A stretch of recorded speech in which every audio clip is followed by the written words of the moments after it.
Saudações 101, como é que vocês estão? Sejam muito bem-vindos aqui a mais um vídeo no canal Dado 101.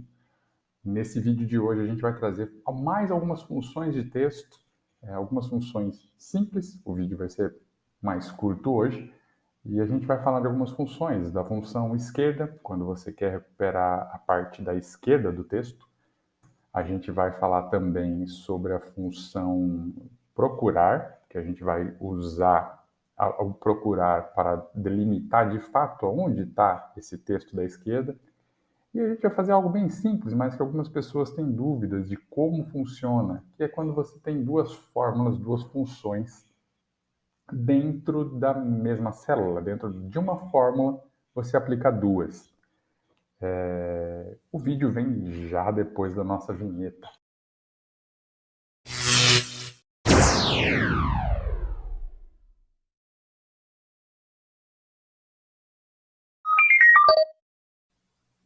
Iniciando então o nosso vídeo de hoje, a gente vai falar aqui primeiro da função esquerda. Imagina que você tem aí uma coluna com nome, sobrenome, nome da rua, alguma coisa que você queira de fato, os caracteres que estejam na esquerda. Sei lá, imagina que você tem um número de um telefone e você queira só o DDD, então você vai querer os dois primeiros dígitos, alguma coisa nesse sentido.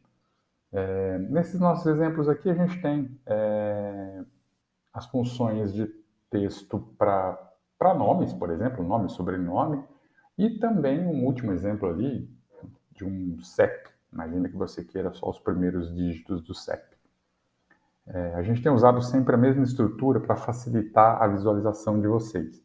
E como já informado, não há apenas uma maneira de recuperar determinadas informações, tá? Então, a gente tenta trazer aquela que a gente julga mais simples, mais fácil aí para que você utilize. Então, nesse nosso exemplo, imagina que a gente quer o nome, onde está o nome e o sobrenome, a gente quer apenas o nome. Qual o conceito da função esquerda, né? Qual é a sintaxe dela? A gente começa por esquerda, com igual, sempre por igual, toda a função. Então, esquerda, e qual é o texto? Onde está o texto que a gente deseja? Está aqui. E aí vem um pouco daquela parte que a gente já falou em outro vídeo, de você avaliar os primeiros como sendo parâmetro, mas que depois, quando a gente aplica isso em todo o modelo, a gente percebe que não é. Nesse caso, a gente pode entender que o nome vai estar nos nos 6 primeiros caracteres, né? Então, se eu informar aqui que a gente quer, a gente quer o texto que está na coluna, na célula A8, e eu quero os 7 primeiros caracteres, ele vai me trazer o nome correto, era o que eu queria. E aí, quando a gente aplica isso para a próxima célula, ok. Para a próxima, ok. Oxe, então talvez pareça que está funcionando, que é o que a gente realmente precisa. Mas quando a gente vai para o quarto exemplo aqui, a gente vê que não, ele cortou parte do nome. E o mesmo aconteceria aqui, né? Se eu quisesse tudo que está antes do hífen, por exemplo, ele teria errado. Então a gente vai usar como auxiliar para essa condição a função localizar, né? O procurar, né? A função em si chama procurar. Para quê? Para que ela nos mostre onde está determinado caractere que limite esse nome, por exemplo, ou o número do CEP. Então, para esse caso, o que delimita os nossos nomes é o espaço. Então, a gente vai procurar onde está, na nossa cadeia de caracteres, em que posição encontra-se o espaço. Colocando a fórmula em prática, então a gente vai ter que procurar o que a gente quer. A gente quer o nosso espaço, nosso famoso espaço que a gente já viu em algumas aulas aqui dentro do canal. Em qual é o texto? Ele está aqui na nossa A8 e a gente quer que ele comece a procurar já no primeiro. Então, o número inicial que ele traz aqui, a gente não vai informar. Ele é um parâmetro opcional. Então, onde está o nosso espaço? Está na 7ª posição. A gente aplica ele para todas, o último vai dar erro, porque a gente está procurando espaço onde não existe. Então, a gente só troca ele por hífen, para que vocês vejam que ele tem algumas aplicações. Feito isso, como a gente consegue, então, traçar isso de maneira dinâmica para que o Excel retorne sempre o nome até onde ter o espaço ou o hífen do nosso exemplo aqui também. Então, a gente vai, de novo, puxar a função esquerda. Qual é o nosso texto? Permanece o mesmo, ponto e vírgula. E aí, como a gente vai falar para ele qual é o número do nosso caractere? Né? Quantos caracteres, na verdade, é a maneira correta, quantos caracteres eu quero? Bom, eu sei que o espaço ele está na 7ª posição. Eu quero tudo que esteja antes da 7ª. Então, o que eu vou fazer?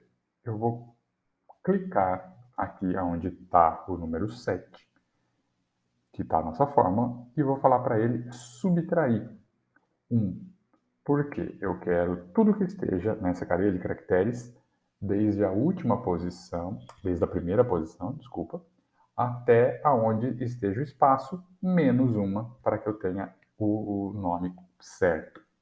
Mais um parênteses para fechar a nossa função, e ele vai trazer. Bom, ele já tinha funcionado para esse aqui, para os 3 primeiros. Continua funcionando. E para o nosso quarto exemplo, será que ele continua funcionando? Também. Bacana. E para o outro exemplo nosso, agora, né, usando, se a gente quisesse, ao invés do espaço, o hífen como exemplo. Bacana, muito simples. E agora, só para completar, aqui a gente está dependendo dessa fórmula. Ou seja, se eu a apagar, a gente para de ter o retorno. E como a gente ficaria livre dela? Como a gente juntaria essas duas fórmulas? É muito simples. E aqui, só para deixar um pouco mais dinâmico, então, aproveitando o vídeo, a gente vai juntar essas duas fórmulas. A gente vai colocar todas essas duas que a gente fez numa mesma fórmula. Como a gente faz isso? A gente começa pela esquerda, a gente vai procurar o texto, onde está o texto nosso de origem, e como a gente chega no número de caracteres que a gente quer. A gente usou a fórmula procurar. O nosso texto procurado na nossa cadeia de caracteres era o espaço. E qual era o texto, né? Onde estava esse espaço? Ele estava na 8. Como a gente já tinha informado em outro momento, a gente quer uma posição anterior, que era para desconsiderar o espaço. Então a gente fecha o parênteses do procurar e fecha o parênteses da fórmula. E aqui a gente tem o mesmo resultado, claro, mas, no entanto, a gente não tem mais a dependência. Esse último apresenta erro porque a gente está usando o exemplo do espaço, mas, na verdade, aqui é o hífen. Então, ele passa a ser independente dessa fórmula, né? Ou seja, se eu apagar esse texto, essa fórmula nossa permanece intacta. Beleza, pessoal? Vídeo simples, muito curtinho, muito rápido. Qualquer dúvida, deixe nos comentários. E obrigado por mais essa presença de vocês aqui com a gente. Valeu, um abraço.